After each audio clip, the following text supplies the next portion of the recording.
Hey everybody, and welcome back to my channel. This is Heidi from My Reading Life, and I'm here today to film my reviews for the Book Naturalist book club for the month of June. So in the month of June, we had two different topics that we were reading for. One was Caribathon and one was Pride Month. And so for Caribathon, we were doing an author spotlight on the author Jamaica Kincaid.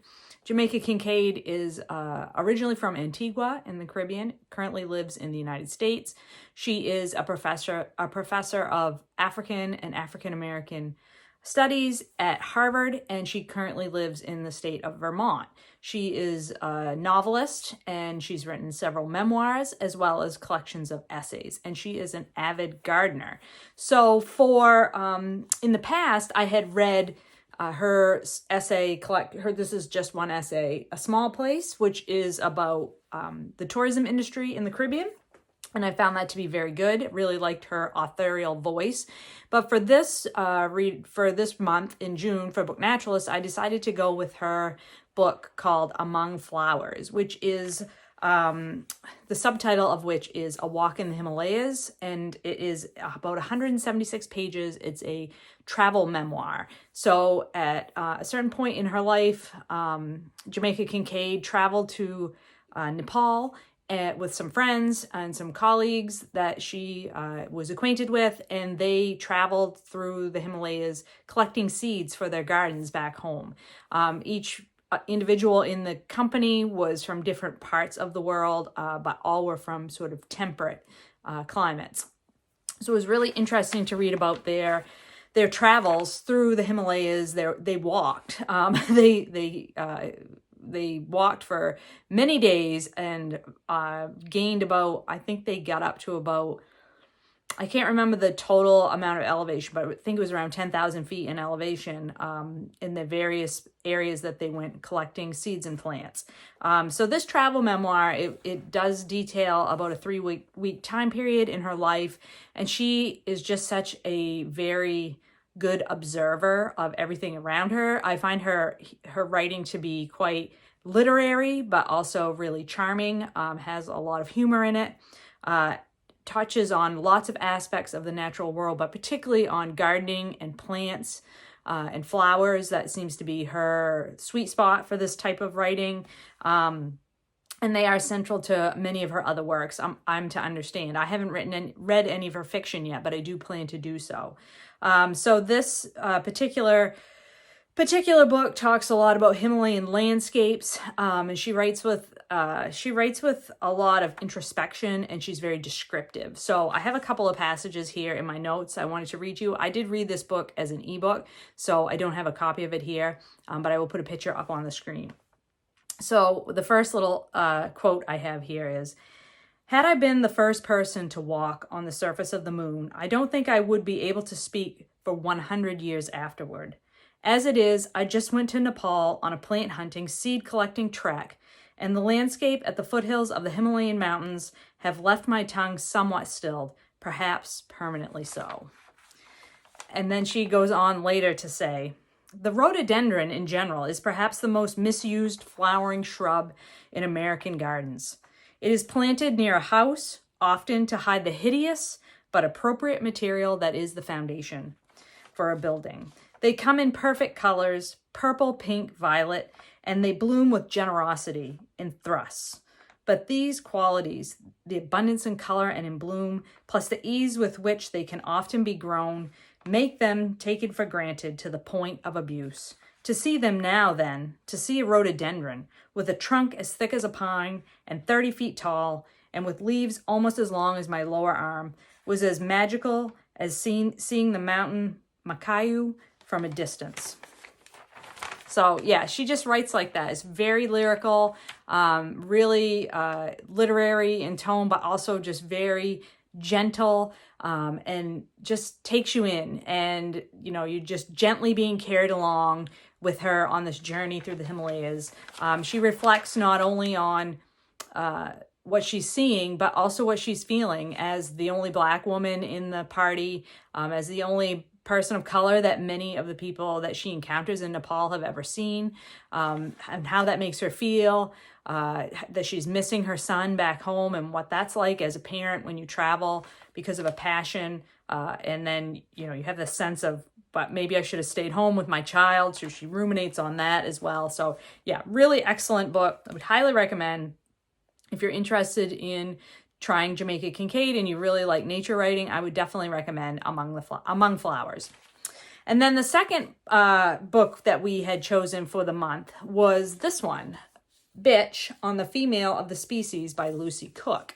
And Lucy Cooke is a British author. She's actually, she was trained in school. Her degree is in zoology, but she also works as a filmmaker and a television producer. In fact, she got her start producing television comedies, which you can tell in this book as you read, because she's very, very humorous writer.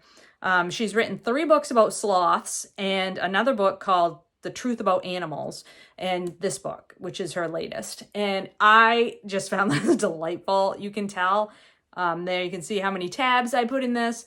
I read this book in 2 days and basically 2 big gulps. I loved it immensely. It is exactly my style of writing. So she is in this book.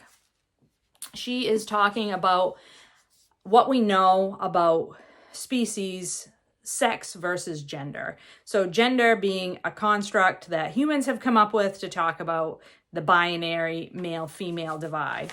But sex is something different. Sex is a lot more along the spectrum, right? So if you think of male and female in a sexual aspect in terms of how reproduction happens, there is a spectrum, and there is many different ways that species have come up with in order to solve the problem of how can they reproduce.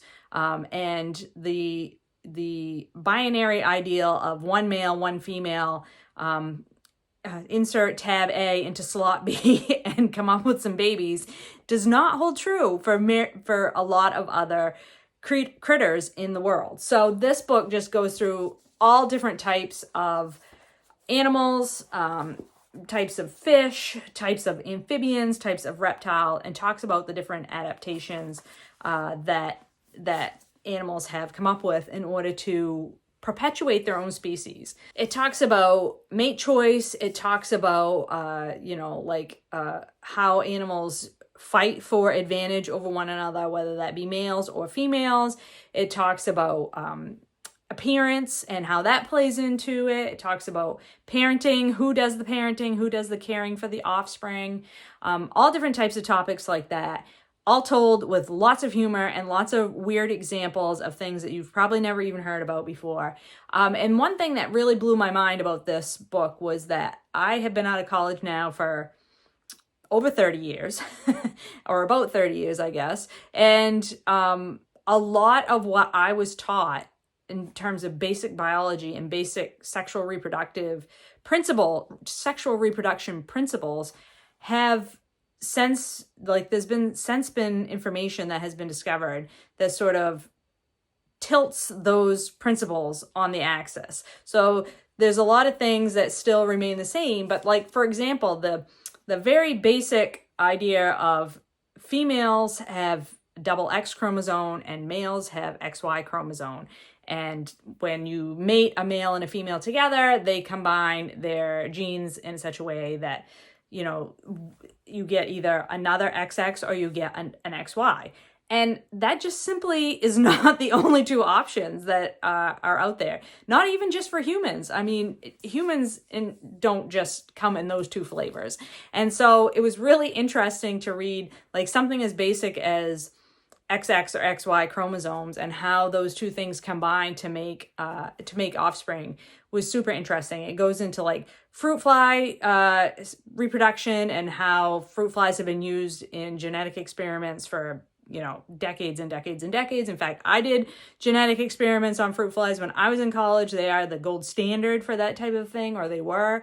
And this book details why maybe we shouldn't be using fruit flies to do those kind of genetic experiments, because we've simplified, like the original scientists who came up with that idea really simplified things, and probably we've been all misled in some very serious ways by simplifying things that are not that simple. And I think that's what it comes down to with this book. And Lucy Cooke she's making the argument like, like we're trying to simplify things too much, and that everything isn't as simple as we might like it to be. In fact, there's a lot of complexity in the world, and we have to be able to allow for that complexity to exist. And we shouldn't be afraid of that complexity. In fact, that complexity is wonderful and amazing, and it leads to this diversity of living creatures that is just astounding. And so I just love the way that she writes about this topic. I think that she really gets into some of the stuff that